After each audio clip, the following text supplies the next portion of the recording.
รายการภาคข่าวภายในแขวงท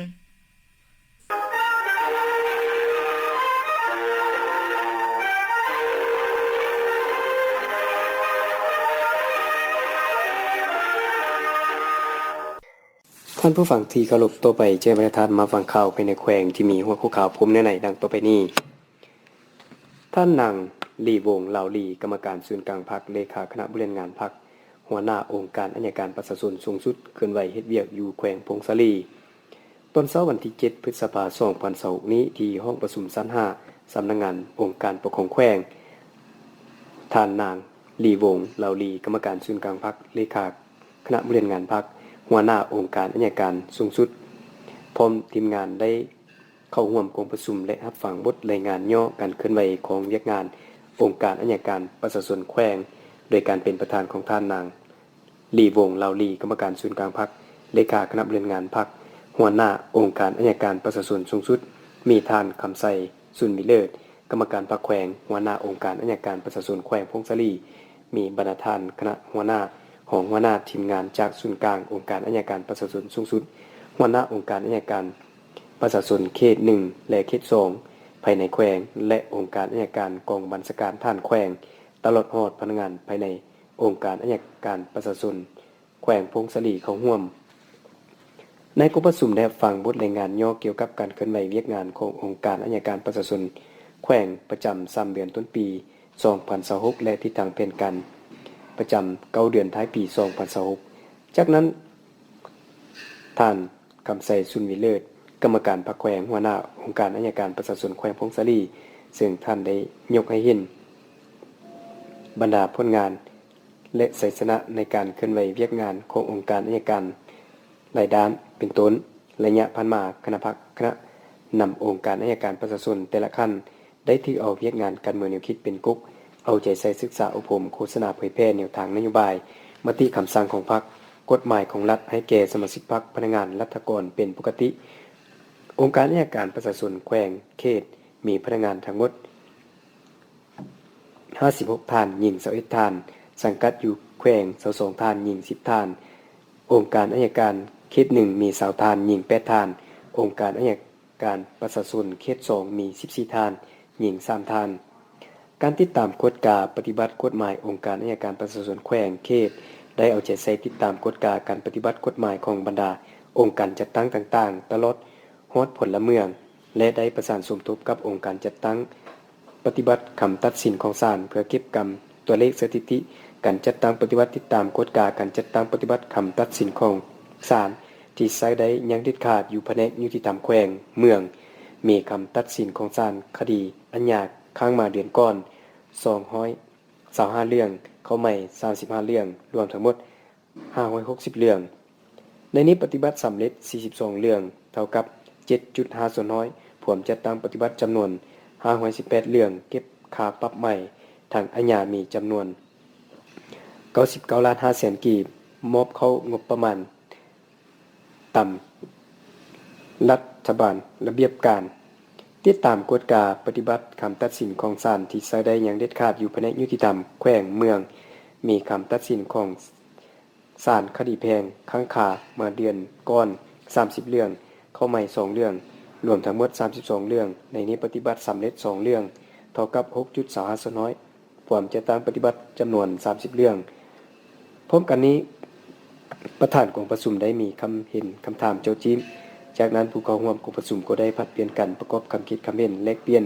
ซึ่งกันและกันต่อกับการจัดตั้งปฏิบัติเวียกงานอัยการในระยะผ่านมาในโอกาสที่มีความหมายสำคัญนี้ประธานกองประชุมได้อบรมโตกองประชุมก่อนอื่นท่านได้แสดงความยินยอมสมเสยโตคณะนำองค์การอัยการประชาชนแขวงและเขตที่ยัดได้ผลงานหลายด้านในระยะที่ผ่านมาและเน้นบังบรรทัดตื่มเป็นต้นให้คณะนำองค์การอัยการประชาชนแขวงศึกษาอบรมการเมืองแนวคิดให้เป็นปกติตัวเนื่องรักษามวลเสือความสามัคคีอันดีงามของบรรดาเผ่าภายในแขวงให้เป็นพึกแผ่นเอาใจใส่เพิ่มทวีการติดตามกฎกาเวียกงานโดยเฉพาะแม่นคำตัดสินของศาลลงสู่ติดตามกฎกาเวียกงานอัยการแขวงเขตที่ตนรับผิดชอบอย่างทั่วถึงเป็นปกติเอาใจใส่ในการประสานสมทบและพันขยายบรรดา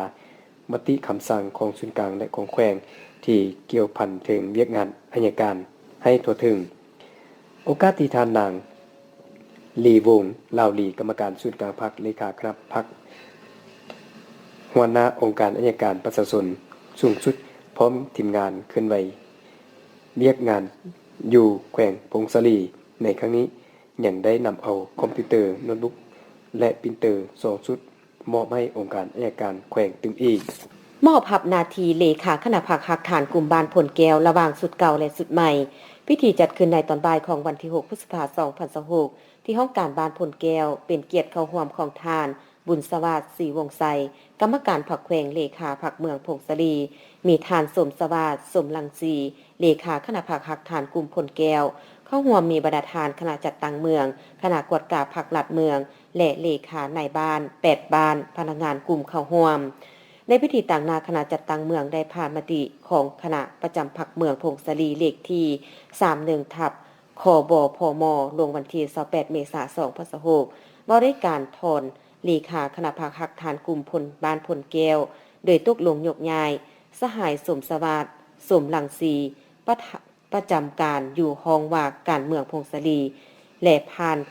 มาติตกลงของคณะประจำพรรคเมืองพงศลีเลขที่32ทับคบพมลงวันที่28เมษายน2026มาด้วยการบ่งตัวแต่งตั้งเลขาห้องเลขาคณะพรรคหักฐานกลุ่มผลแก้วสุดใหม่โดยตกลงแต่งตั้งสหายสมพรกะวีแก้วลากรรมการพรรคเมืองเป็นเลขาคณะพรรคหักฐานกลุ่มผลแก้วและสหายบุญเสิร์ชสุขแสงเป็นห้องเลขาคณะพรรคหักฐานกลุ่มจากนั้นก็ได้เซ็นบทบันทึกมอบรับเบียกระหว่างผู้เก่าและผู้ใหม่ร่วมกันโดยสองนาจากทานบุญสวัสดิ์ศรีวงไสกรรมการพรรคแขวงเลขาพรรคเมืองพงศลีพร้อมด้วยพรรคส่วนเกี่ยวข้องเข้าร่วมเป็นสักขีพยานโดยการที่มีความหมายสำคัญนี้ทานบุญสวัสดิ์ศรีวงไสกรรมการพรรคแขวงเลขาพรรคเมืองพงศลีได้มีคำเห็นโอลมซึ่งได้แสดงความยอมชมเชยต่อผลงานที่เลขาคณะพรรคหักฐานกลุ่มได้ชี้นำพาในตลอดระยะผ่านมาและยังได้เน้นหนักให้ผู้ที่ได้รับการแต่งตั้งต้องได้สืบต่อเอาใจใส่เฮ็ดเวียกงานที่ได้รับการมอบหมายให้มีผลสำเร็จดีขึ้นเรื่อยๆพร้อมกันนั้นสืบต่อต้องห่มความสามัคคีภายในหมู่คณะเพิ่มทวีความเป็นเจ้าการในการปฏิบัติหน้าที่การเมืองของตนที่ได้รับการมอบหมายอย่างมีความรับผิดชอบสูงค้นคว้ากำแนนแนวทางมติปฏิบัติเหตุเวียกให้ถูกต้องตามหลักการแทดเหมาะกับสภาพพิเศษเงื่อนไขของกลุ่มให้สอดคล้องกับสภาพความเป็นจริงช่วยเหลือซึ่งกันและกันเพื่อพร้อมกันสร้างสรรค์พัฒนากลุ่มบ้านผลแก้วเมืองพงศลีให้ได้รับการปรับปรุงดีขึ้นเทอละก้าวเมืองบุญเหนือประกาศรับห้อง3บ้านที่ขึ้นกับกลุ่มไงเหนือเป็นบ้านสาธารณสุขแบบอย่างและบ้านยุติการทายสาสายวันที่7พฤษภาคม2026นี้ที่กลุ่มน้ำไงเหนือเมืองบุญเหนือแขวงพงศลีได้จัดพิธีประกาศรับรองบ้านสาธารณสุขแบบอย่างและบ้านยุติกันทายสะสายให้แก่3บ้านคือบ้านผาแดงบ้านแสน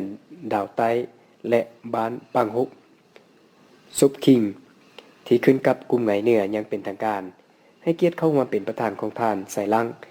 คำพาสุกกรรมการประจำพรรคเมืองของประธานคณะกรรมการปกครองเมืองผู้ชี้นำของเขตวัฒนธรรมสังคมคันเมืองเข้าร่วมมีทานบุญใส่ปันอ่อนกรรมการพรรคเมืองหัวหน้าห้องการสาธารณสุขเมือง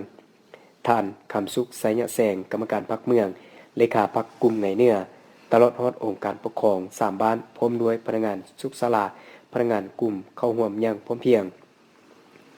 ในพิธีคณะจัดตั้งพิธีกล่าวจุดประสงค์จากนั้นต่างหน้าองค์การปกครองบ้านจาก3บ้านได้ผ่านบทสรุปการจัดตั้งปฏิบัติเวียกงานการสร้างบ้านสาธารณสุขแบบอย่างซึ่งได้ยกให้เห็นถึงความพยายามของประชาชนในการปรับปรุงแบบแผนการดำรงชีวิตให้ถูกต้องตามหลักอนามัยสะอาดพร้อมนี้ผู้เข้าร่วมก็ได้มีการประกอบคำคิดคำเห็นใส่บทสรุปเพื่อเป็นทิศทางในการรักษาหมุนเสื้อและพัฒนาต่อยอดในอนาคตเพื่อเป็นการยั่งยืนถึงผลสำเร็จนั้นในพิธีได้ผ่านโคตกลงของหัวหน้าแผนกสาธารณสุขแขวงและหัวหน้าห้องการสาธารณสุขเมืองว่าด้วยการออกใบยั่งยืนบ้านและครอบครัวสาธารณสุขแบบอย่างท่านรองประธานคณะกรรมการปกครองเมือง ผู้ชี้นำของเขตวัฒนธรรมสังคมขั้นเมืองให้เกียรติมอบใบยังยืนบ้านสาธารณสุขแบบอย่างให้แก่องค์การปกครองบ้านทั้ง3บ้านและขึ้นมอบใบยังยืนครอบครัวสาธารณสุขแบบอย่างโดยหัวหน้าห้องการสาธารณสุขเมืององค์การปกครองบ้านตั้งหน้าครอบครัวภายในบ้านขึ้นรับอย่างสมเกียรติในตอนท้ายของพิธีประธานพิธีได้ให้เกียรติอบรมซึ่งทานได้ย่องยอสมเสยต่อผลสำเร็จที่ญาติมาได้และเน้นหนักให้องค์การปกครองบ้านก็คือประชาชนจงพร้อมกันรักษาความสะอาดปกปักรักษาสุขภาพและสืบต่อเป็นแบบอย่างที่ดีให้แก่บ้านอื่นๆภายในเมืองบนเหนือตั้งหน้าองค์การปกครองบ้านก็ได้ขึ้นรับคำโอวาทและให้คำมั่นสัญญาว่าจะตั้งหน้าปฏิบัติเวียกงานสาธารณสุขให้มีความยืนยงตลอดไปกองประชุมสมเสยผลสำเร็จการปลูกอ้อยอยู่บ้านสามัคคีไซกองประชุมดังกล่าวได้จัดขึ้นในตอนเช้าของวันที่7พฤษภาคม2026นี้อยู่เดินโรงเรียนบ้านสามัคคีไซโดยการให้เกียรติเข้าร่วมของทานคำพันธ์สุญญราชรองเลขาพรรคเมืองประธานคณะกรรมการปกครองเมืองท่านผู้จรพรหมจันทร์รองหัวหน้าแผนกกสิกรรมและสิ่งแวดล้อมแขวงท่านนางเตายาซุงผู้อำนวยการบริษัทจงยุนเมืองลาขาเข้าขาออกวัตถุดิบจำกัดผู้เดียวเข้าร่วมมีบรรดาคณะนำของเมืองแขวงแขกถึกเซินตั้งหน้าบริษัทตลอดหอดเท่าแก่แนวโฮมและประชาชนภายในบ้านสามัคคีใส่เข้าร่วมในพิธีทานนางเตายาซุงผู้อำนวยการบริษัทจงยุนเมืองลาขาเข้าขาออกวัตถุดิบจำกัดผู้เดียวได้ขึ้นมีคำเห็นต่อกองประชุมในกิจกรรมในการปลูกอ้อยของบ้านสามัคคีใส่ซึ่งในระยะ2 ปีได้ฟื้นฟูจากการบ่มีหยังกลายเป็นมีและจากน้อยกลายเป็นใหญ่สามารถบรรลุเป้าหมายในการพัฒนาอุตสาหกรรมอ้อยอย่างโดดเด่นมาฮอดปัจจุบันมีเนื้อที่ปลูกอ้อยทั้งหมด220เฮกตาร์และสามารถเก็บผลผลิตได้ 11,800 ตันและผลสำเร็จอันยิ่งใหญ่ซึ่งแสดงให้เห็นความว่องไวและท่าแรงของการพัฒนาอุตสาหกรรมซึ่งบ้านสามัคคีใส่เริ่มปลูกอ้อยตั้งแต่ปี2024ถึงแม้จะช้าแต่มีความมุ่งมั่นสูงและว่องไวในการพัฒนาและมีผลสำเร็จจากการลองเรียนรู้จนกลายเป็น220เฮกตาร์จนสามารถบรรลุผลผลิตสูงถึง 11,800 ตันจนกลายเป็นบ้านปลูกอ้อยที่ดีเด่นของเมืองพวกสลีตึมอีในพิธียังได้มอบปลายและงบประมาณการจัดกิจกรรมให้บ้านและมอบปลายและเงินให้แก่ครอบครัวที่ปลูกอ้อยดีเด่นของบ้านตึมอีกโอกาสที่มีความหมายสำคัญนี้ทานคำพันธ์สุญญราชรองเลขาพรรคเมืองประธานคณะกรรมการปกครองเมืองได้มีคำเห็นซึ่งก่อนอื่นได้แสดงความยอมยอสมเสยต่ออำนาจการปกครองบ้านตลอดโหดประชาชนภายในบ้านที่ญาติใดผลสำเร็จอันใหญ่หลวงและแสดงความยอมยอสมเสยต่อบริษัทผู้ให้ทุนที่มีความเป็นห่วงเป็นใยเอาใจใส่ในการปลูกอ้อยของบ้านสามัคคีได้รับผลสำเร็จเกินคาดหมายที่วางไว้และเรียกร้องมาอย่างอำนาจการปกครองบ้านสืบโตเพิ่มทวีความสามัคคีหักแพงภายในครอบครัวภายในบ้านให้มีความแน่นแฟ้นช่วยเหลือซึ่งกันและกันและต่อกับบริษัทเม่นให้สืบโตส่งเสริมการลงทุนปลูกอ้อยภายในเมืองพงศลีนอกจาก7บ้านที่ปลูกในปัจจุบันแล้วแม่นให้สืบโตขยายตื่มโดยเฉพาะบ้านที่มีพื้นที่เหมาะสมพร้อมทางเก็บซื้อให้เป็นปกติตามสัญญาที่ได้เซ็นร่วมกันแผนกยุติธรรมแขวงพงศลีสำเร็จการขึ้นไหวโฆษณาเผยแพร่กฎหมายและตั้งโต๊ะให้คำปรึกษาทางด้านกฎหมายอยู่บ้านอย่างเหนือบ้านนาไซและบ้านห้วยทองเมืองสัมพันธ์ในระหว่างวันที่6-7 พฤษภาคม2020นี้แผนกยุติธรรมแขวงพงศลีได้สมทบกับห้องการยุติธรรมเมืองสัมพันธ์ได้นำเอากฎหมายลงโฆษณาเผยแพร่กฎหมายอยู่บ้านอย่างเหนือบ้านนาไซและบ้านห้วยทองเมืองสัมพันธ์แขวงพงศลีโดยการนำพาของท่านนางอัมไพพรตอมมณีรองหัวหน้าแผนกยุติธรรมมีท่านบัวหลองแพงเมืองคุณเลขาหน่วยพักหัวหน้าห้องการยุติธรรมเมืองมีพนักงานกฎหมายและโฆษณาเผยแพร่กฎหมายขั้นแขวงขั้นเมืองคณะพักบ้านอำนาจการปกครองบ้านตลอดฮอดประชาชนภายใน3บ้านเข้าร่วมการโฆษณาเผยแพร่กฎหมายในครั้งนี้ทางทีมงานแผนกยุติธรรมได้นำเอาบรรดานิติกรรมต่างๆและกฎหมายจำนวนหนึ่งที่ติดพันกับการดำรงชีวิตของประชาชนอยู่ในสังคมไปโฆษณาเผยแพร่เป็นต้นแม่น ดำรัสว่าด้วยการแต่งดองระหว่างคนลาวและคนต่างประเทศเผยแพร่บางมาตราของกฎหมายว่าด้วยต้านและสกัดกั้นการค้ามนุษย์เผยแพร่บางมาตราของกฎหมายว่าด้วยการปกป้องสิทธิและผลประโยชน์ของแม่หญิงและเด็กน้อยและเผยแพร่ดำรัสว่าด้วยการช่วยเหลือทางด้านกฎหมายฉบับเลขที่77/ลบลงวันที่28กุมภาพันธ์2018ในการนำเอาบรรดากฎหมายไปโฆษณาเผยแพร่ในครั้งนี้ก็เพื่อสร้างสติเคารพและจัดตั้งปฏิบัติกฎหมายให้แก่คณะพรรคองค์การปกครองบ้านรับรู้และเข้าใจถึงบรรดากฎหมายที่พรรครัฐวางออกและเป็นการสุกยูประกบส่วนเข้าในเวียกงานกฎหมายเพื่อเป็นการสร้างบ้านและครอบครัวแบบอย่างปฏิบัติกฎหมายทั้งนี้ก็เพื่อเฮ็ดให้ประชาชนมีความมั่งมีผาสุขและหลุดพ้นออกจากความทุกข์ยากเทื่อละก้าวเอาใจใส่ในการต้านและสกัดกั้นบรรดาปรากฏการณ์ยกโทษต่างๆที่เกิดขึ้นอยู่ในสังคมเว้ารวมเว้าเฉพาะแม่นอยู่ท้องถิ่นของพวกเขาให้ลดน้อยถอยลงเทื่อละก้าวต่อไปให้บริทานมารับฟังพยากรณ์อากาศประจำวันที่8พฤษภาคม2026สภาพรวมความกดดันต่ำของอากาศร้อนอย่างปกคลุมอยู่ทั่วทุกภาคของประเทศลาวโดยกำลังอ่อนสมทบกับกระแสลมตะวันตกตะวันออกเฉียงใต้พัดปกคลุมจึงจะเฮ็ดให้สภาพอากาศร้อนอยู่ทั่วไปและจะมีฝนตกฟ้าร้องฟ้าเหลื่อมในระดับคอยหาปานกลางเพราะมีลมพัดแรงอยู่บางบอนดังนั้นจึงแจ้งเตือนถึงประชาชนบรรดาเผ่าองค์การปกครองท้องถิ่นและองค์การจัดตั้งทุกภาคส่วนจงมีสติระมัดระวังต่อสภาพฝนตกฟ้าร้องฟ้าเหลื่อมฟ้าผ่ามักเห็บตกและลมพัดแรงอยู่บางบอนพร้อมทั้งติดตามข่าวพยากรณ์อากาศจากแผนกกสิกรรมและสิ่งแวดล้อมแขวงอย่างเป็นประจำพยากรณ์อากาศในเวลา 7:00 นของวันที่8พฤษภาคม2026หาเวลา 7:00 นของวันที่9พฤษภาคม2026สภาพอากาศของแขวงพงศลีและบรรดา7เมืองอากาศเย็นในตอนกลางคืนหาตอนเช้า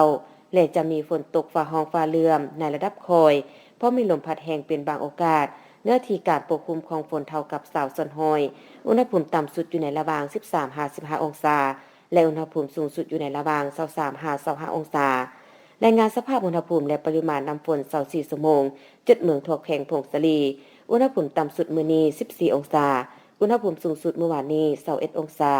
ปริมาณน้ำฝน24ชั่วโมงผ่านมาเมืองบุญเหนือ 0.5 มิลลิเมตรเมืองพงศลี 0.3 มิลลิเมตรเมืองบุญไต 2.2 มิลลิเมตรเมืองยอดอู่เมืองสัมพันธ์เมืองขวาและเมืองใหม่บ่มีฝนเทียบฟังผ่านไปนั้นก็แม่นพยากรณ์อากาศประจำวันที่8พฤษภาคม2026ที่นี้วิทยุแขวงพงศลีข่าวภาคนี้หมดเพียงเท่านี้ยินไสและเวียงสวรรค์อ่าน